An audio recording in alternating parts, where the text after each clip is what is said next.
Welcome to mangoes kitchen. இன்றைக்கி நம்ம இந்த வீடியோவில் பார்க்க போகிறது இட்லி பொடி அண்ட் பருப்பு பொடி. பெரும்பாலும் இட்லி பொடி பருப்பு பொடிகள்லாம் நம்ம பெரும்பாலும் பேக்கிங்கில் வர ஐட்டங்கள் கடைகளில் வாங்குவோம். பேக்கிங்கில் வர ஐட்டங்களை நம்ம தவிர்த்துட்டு இந்த மாதிரி பொடிகளை வீட்டிலேயே எளிமையாக நம்ம பண்ணிடலாம். வீட்டிலேயே நம்ம எளிமையாக பண்ணும் பொழுது இதுக்கு நம்ம எந்த ப்ரிசர்வேட்டிவும் சேர்க்க மாட்டோம், ஆரோக்கியமானதும் கூட.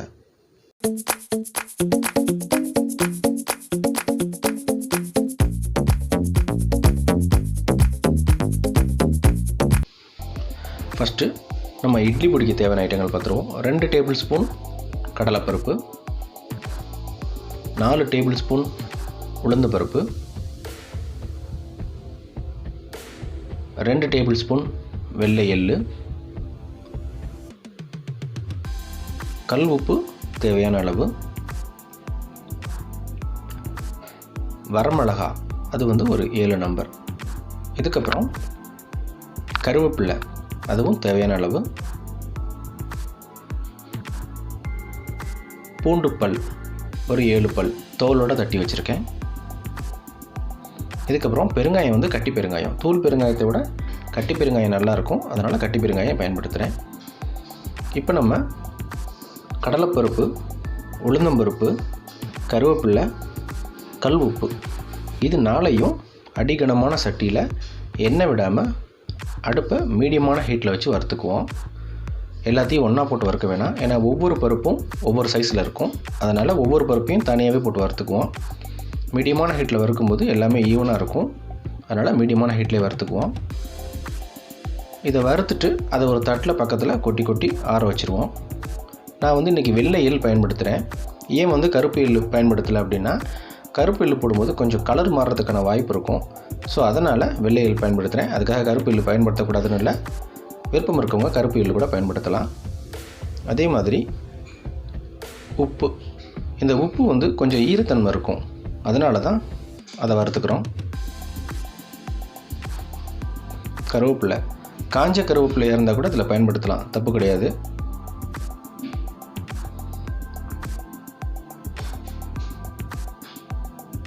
இப்போ நம்ம அடுத்து எண்ணெய் ஊற்றி வறுக்க வேண்டிய ஐட்டம் 1 டேபிள் ஸ்பூன் எண்ணெய் ஊற்றினா போதும்.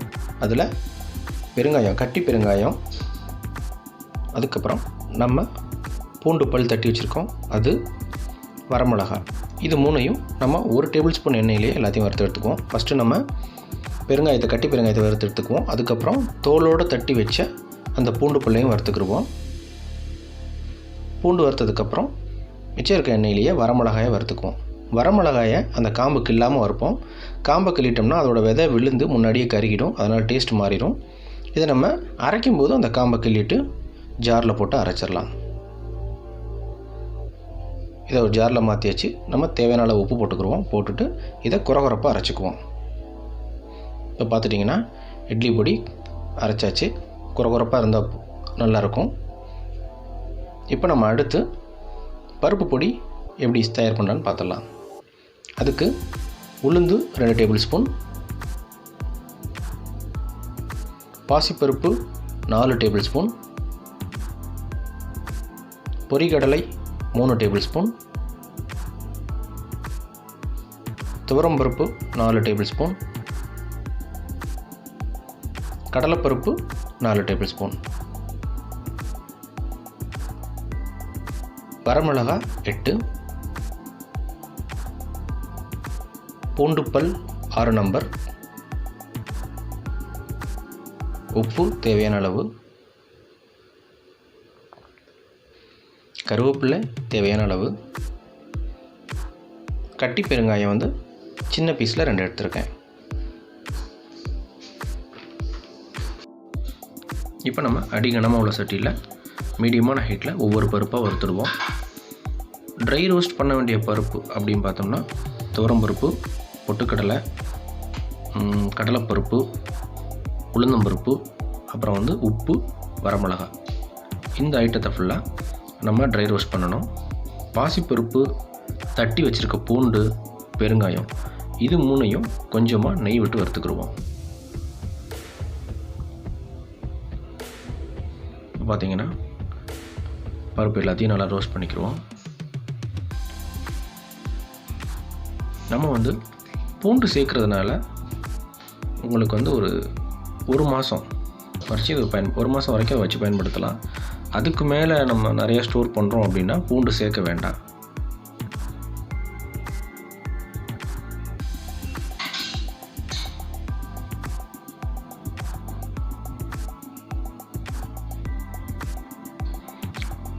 கருவேப்பிலை வந்து நம்ம காஞ்சதாக இருந்தால் கூட பயன்படுத்தலாம். கருவேப்பிலையை பச்சை தான் பயன்படுத்தணும் இல்லை.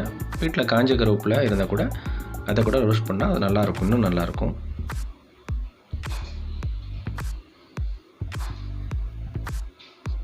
வரமிளகா காம்பை கிள்ள வேண்டாம். அரைக்கும் போது மட்டும் நம்ம காம்பை கிள்ளி அரைச்சிக்குவோம். ஏன்னா அதோடய விதை விழுந்துச்சுன்னா ஃபஸ்ட்டே கருகிடும், அதனால் டேஸ்ட் மாறுறதுக்கு வாய்ப்பு இருக்குது. ஸோ அதனால் காம்பை கில்லாமே நம்ம வந்து மிளகாயை வறுத்துக்குருவோம். இப்போ ஒரு அரை டீஸ்பூன் விட்டால் போதும். அரை டீஸ்பூன் நெய்யில் பாசிப்பருப்பு வறுத்துக்குவோம்.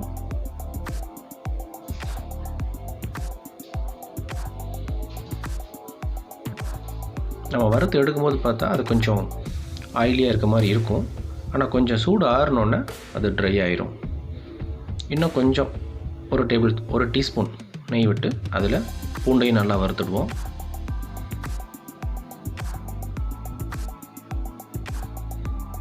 அதையும் தட்டில் கொட்டி ஆற வச்சுக்கலாம். இதுக்கப்புறம் இன்னும் நம்ம வறுக்க வேண்டியது கட்டி பெருங்காயம் தான். அதையும் நல்லா வறுத்துட்டு நெய் ஒரு டேபிள் ஸ்பூன் ஊற்றி அதையும் வறுத்துருவோம். அரைக்கும்போது நம்ம பருப்பை மட்டும் போட்டு அரைப்போம். வரமிளகா, பெருங்காயம், பூண்டு இதை மூணையும் தனியாக வச்சுக்கிடுவோம். ஏன்னா ஃபஸ்ட்டு நம்ம அந்த பருப்பெல்லாம் போட்டு அரைச்சிட்டு அதை சலிச்சுக்குவோம். அந்த சலிச்சு வர்ற இந்த சின்ன சின்ன குருணையை அந்த மிளகா, இஞ்சி, பெருங்காயத்தில் சேர்த்து திருப்பி அரைக்கும்போது நல்ல பவுடர் ஆயிரும்.